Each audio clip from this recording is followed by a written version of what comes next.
My name is Karen Smith. My husband and I have been married for 5 years, and we don't have any children.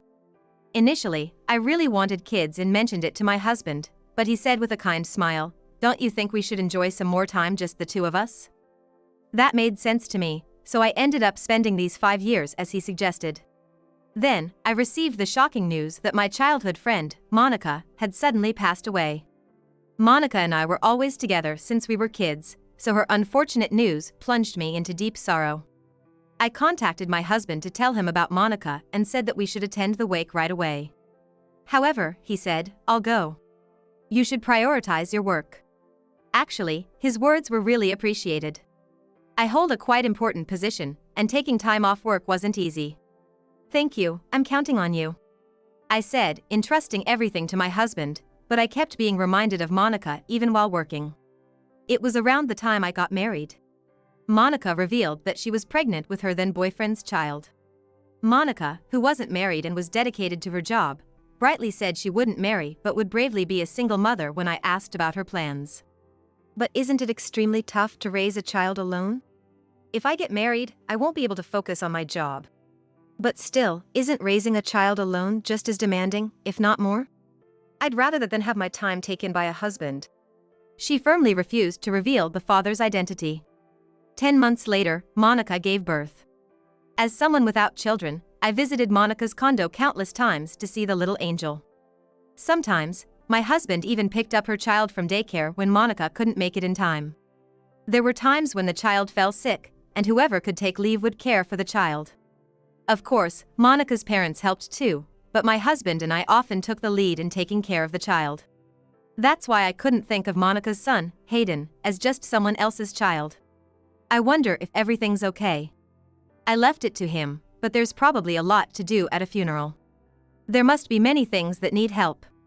Thinking this, I managed to finish work and told my boss I'd be taking the next day off. I went home, changed into my morning clothes, and headed for the funeral home. On the way, the overwhelming sadness made my chest tight. If I feel this bad, how much pain must little Hayden be in? When I arrived at the funeral home, the service was in progress.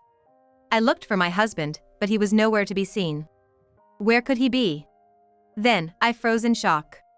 There was my husband, sitting in the chief mourner's seat, with little Hayden beside him. I couldn't understand what was happening and just returned to my seat, baffled. Even if they were close, it didn't make sense for him to be in the chief mourner's seat.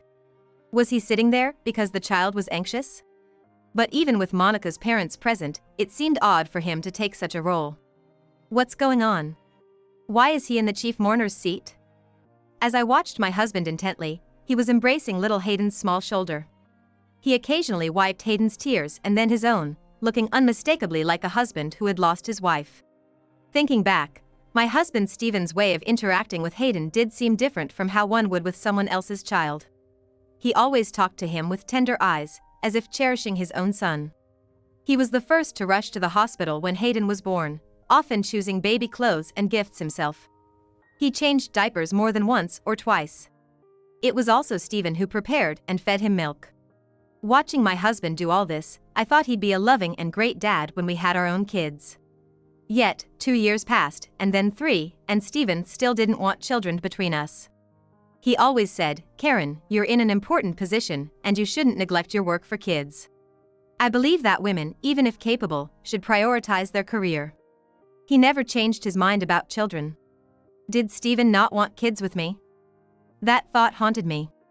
But now, Stephen looks every bit the dad. Why?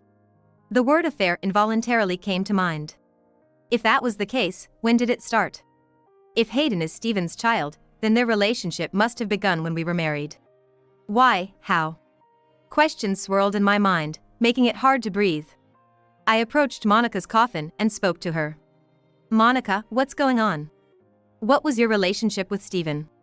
Tell me, Monica." It's just losing my dear friend and now facing the reality of possibly losing my husband too. I felt overwhelmed. Night fell, I finally entered the reception room. There was Stephen, stroking sleeping Hayden's head, looking down in sorrow. Indeed, he appeared to be a husband grieving his lost wife. I approached him, and noticing me, he looked up. "Why did you come?"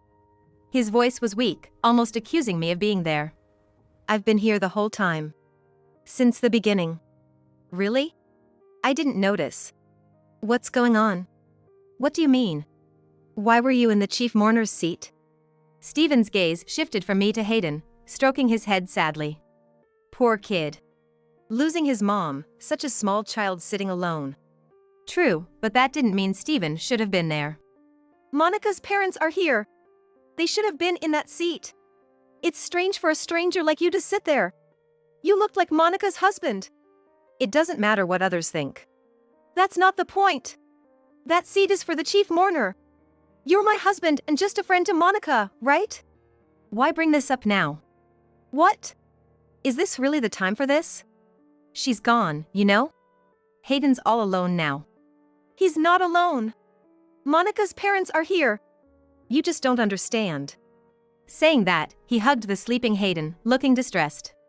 My mind kept repeating this is wrong, strange, impossible. Faced with Stephen's unusual demeanor, I blurted out something I shouldn't have. Are you and this child related? What? You both look like father and son. How could that be? I've been around since he was born. He doesn't feel like a stranger. Just then, Hayden woke up. Tear-streaked, he looked at Stephen. Daddy, where's Mom? Mom's gone, buddy. I want to see Mommy. Daddy's here. What? Why does he call you Daddy? Is he your son? At that moment, Monica's parents came and took Hayden away. Sleepy-eyed, Hayden cried out, "No, Dad. Let's go home with Mom," as he reached out his hand, but he was taken to another room. What's the meaning of this? Hey, why did he call you Dad? No matter how many times I asked, Stephen just kept his head down in silence. Realizing this was going nowhere, I said, fine, if you won't talk, I'll get a DNA test. A DNA test would clarify whether Hayden is Stephen's child. That would define where my relationship with Stephen stood. She was my mistress. Stephen muttered quietly. What, mistress? Yes. She was my mistress. His sudden anger left me speechless. Even though I had denied the possibility of an affair, Stephen shattered everything with just a few words. Mistress, you're saying? Well, she's not in this world anymore, so that's that. What does that mean? I'll explain everything after the funeral. With that, Stephen left the wake. Stephen served as the chief mourner and tearfully gave a speech. Everyone there was moved, but his confession of having a mistress overpowered my grief with anger, leaving no room for tears. After everything ended, I returned home first. I sat on the sofa, still in my mourning clothes. When Stephen finally returned after sending off Monica, he sat down in front of me, looking tired. Thanks for coming to the funeral. She must have been happy about it. Well, I wonder about that. Now, can you explain what's going on? Yeah, as I said yesterday, she was my mistress. That's all there is to it. Since when? When did you start this affair? 6 years ago. 6 years ago? That's before we were married. How did you even end up in this situation? What connection did you have with Monica? You introduced her to me right after we met, remember? You said she was your best friend. That's when I thought she was the one. We were supposed to go out for drinks, the three of us, but you had sudden work and couldn't make it. So, it ended up being just the two of us. That was the start. You mean, you were two-timing? Yeah, I guess so. I didn't intend to, but I loved both of you and couldn't choose. And the child? Who's Hayden's father? He's my son. Your son? Monica and your child? Yes, that's right. Why didn't you marry her? I proposed to her before I proposed to you, but she turned me down. She didn't want to get married. That's why I married you. But it was after we got married that I found out Hayden was on the way. So that means... Yes, I thought if she was going to have my child, I'd marry her. I wanted to tell you everything. But she said she couldn't do that to you, so there was nothing I could do. And that's why you were so fond of Hayden? Yeah. He's cute. He's my own child, so of course I love him more than anyone. That's why I told you I was working late, but I was actually visiting her. So Hayden thinks you're his dad? Yes, I've acknowledged him legally. How could you? So you didn't want children with me because of Hayden? Yes, exactly. I was paying child support for him every month. I couldn't afford to have another child. I'm sorry, but I just thought we didn't need kids. Sorry, it doesn't cut it. You've made 2 women unhappy. You can't just say sorry. I agree. So, what are you going to do now? Nothing will change for me. Not change? Even if you don't change, I can't just carry on like this. What do you mean? After finding out about this, I've been betrayed since before our marriage. I can't just continue being your wife, especially knowing you didn't want children with me because you had a child with someone else. It's despicable. Whatever you say, I'm the one at fault. I know that. We're getting a divorce. I can't even think about staying married to you. Get out. Get out. Of course. Leave and live as his father. Monica didn't want that. Whatever Monica wanted doesn't matter. It's about whether I can forgive you. Who could forgive this? But if I leave, I have nowhere to go. That's not my problem. You've had your way with 2 women, it's about time you suffered a little. You have no idea how much I've suffered these past 2 days. I don't even want to see your face anymore. I understand. I'm sorry. You're right. I am Hayden's father. I'll live as his father from now on. I'll send the divorce papers later. I'll be demanding a fair settlement for alimony. Be prepared. I understand. Stephen left the house, shoulders slumped. Later, he went to Monica's parents. I'm sorry for your loss. Monica had a hard time raising Hayden alone, and you kept her in the shadows. Yes, you're right. That's why I'm planning to take responsibility as Hayden's father now. What? That's ridiculous. What? That child is our grandson. Do you think just because Monica passed away, you can just take him? You think we're going to hand over Monica's only legacy to you? But he's my son. Don't act so high and mighty just because you acknowledged him. Acknowledging him is the least you could do. I wanted you to marry her when I found out she was pregnant. She refused. I know. But she didn't want to make herself happy by breaking up your marriage. She always cried, saying she felt sorry for Karen. I didn't know that. Playing 2 women at the same time, thinking you could just choose one. While you were with one, you proposed to Monica. She would never accept that. She was always crying, feeling sorry for Karen. Was she? Not understanding people's feelings, and now you want to be Hayden's father? Enough with your jokes, please. But now that Karen and I are divorcing, I don't have to worry about her anymore. So just because you're divorced, that's okay? Now you're going to make Karen cry? Don't you realize how hard it was for her to attend the funeral? Maybe, but Hayden needs a father. We don't need a half-hearted man like you. We were against letting you sit in the chief mourner's seat. You insisted on it, even knowing Karen would be there. I'm sorry. Seeing you sitting in the chief mourner's seat, what do you think Monica would have thought? Knowing Karen would be there and still selfishly insisting on being the chief mourner. You don't consider anyone's feelings.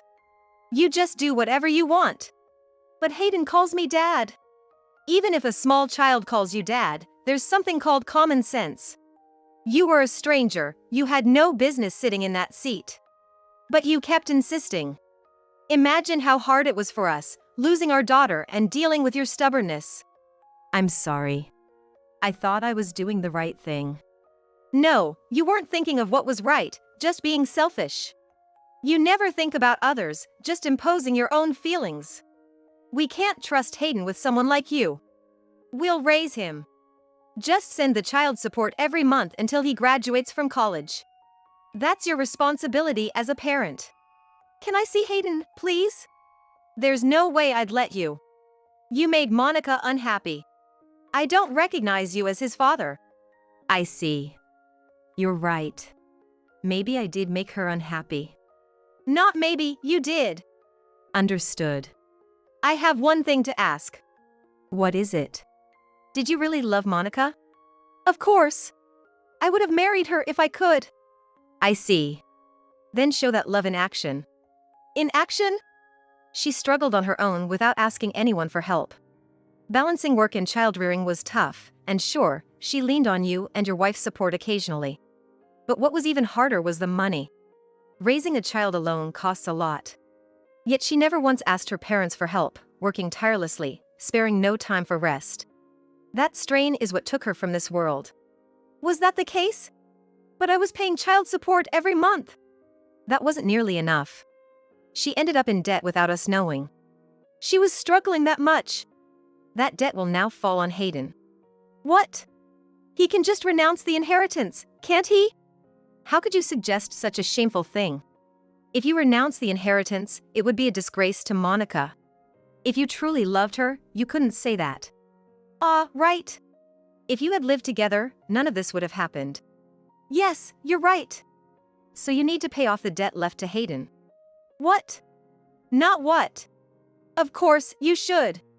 You've had your fun, now it's time to pay your dues. Yes, you're right. I understand. So, how much is the debt? I don't know. She's gone, so we have to ask the lenders. Right. Calling this number should tell you. They handed me the consumer loan company's number. Stephen promised to pay off the debt and left Monica's parents' house. Later, he called the loan company to express his desire to repay Monica's debt. After hearing the total amount, Stephen called me, shocked. What? I've already signed and submitted the divorce papers. No, it's not about that. It's about Monica. What about Monica? She had debt. Really? Why? Her mother said it was for raising the child. I see. If we don't do anything, the debt will pass on to Hayden, so I've decided to pay it. Right. As his father, it's only natural. Yeah. The amount is just exorbitant. Exorbitant? How much? $160,000. $160,000? Why so much? I wondered why it was so high and asked what it was for. But they said they couldn't disclose it to anyone but the person involved. Well, that makes sense. Why did she have to borrow so much? I have an idea why. But you don't understand, do you? What do you mean? Just look at Monica's belongings, you'll understand. I can't. Her mother won't let me into her apartment. She said I made her unhappy, and I shouldn't touch her things ever again. I can understand her feelings. Tell me, why did she borrow so much? Does raising a child really cost that much? Even for a child, $160,000 is way too much. Yeah, I think so too. Monica always had a thing for brands. What? That's why her apartment was filled with expensive bags and clothes. She showed them to me every time she bought something.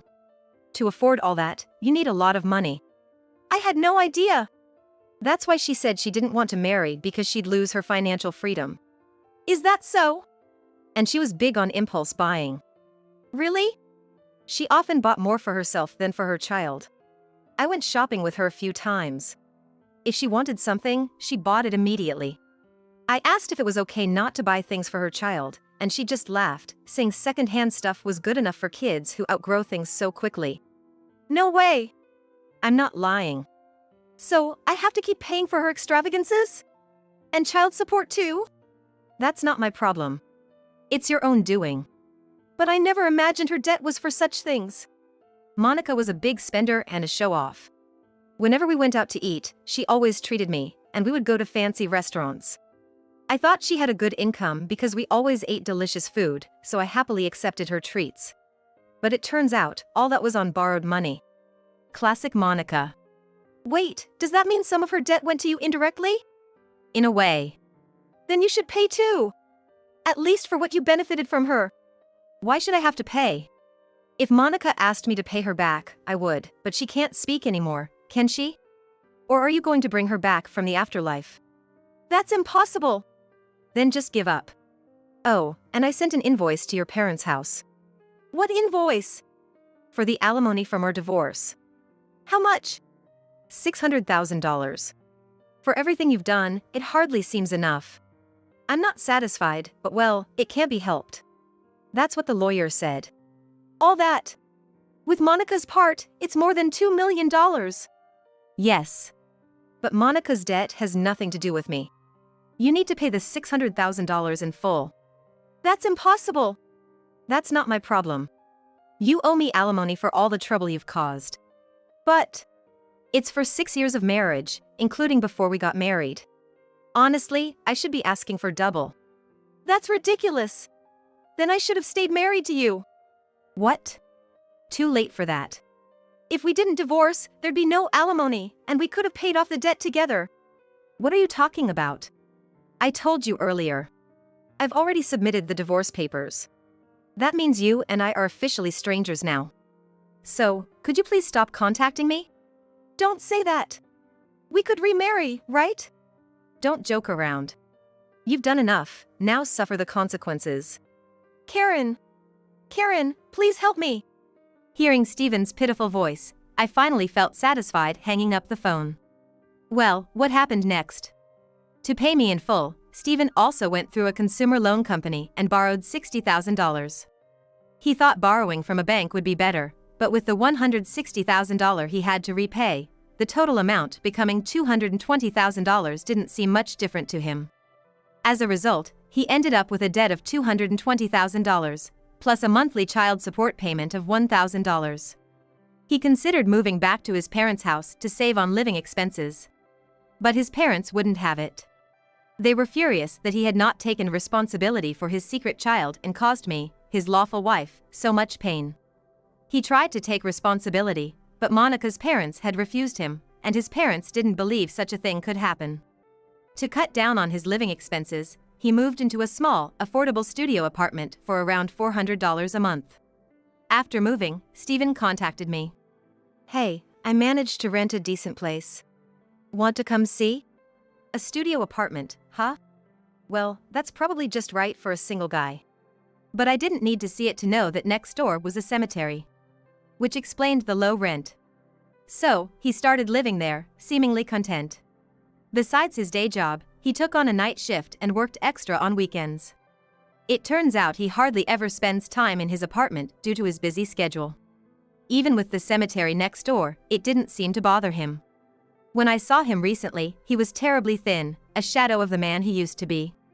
I even jokingly asked if he was haunted. As for me, I returned to my parents' home, living a comfortable life. And to forget about Stephen, I'm diving into a new romance, enjoying my newfound happiness to the fullest.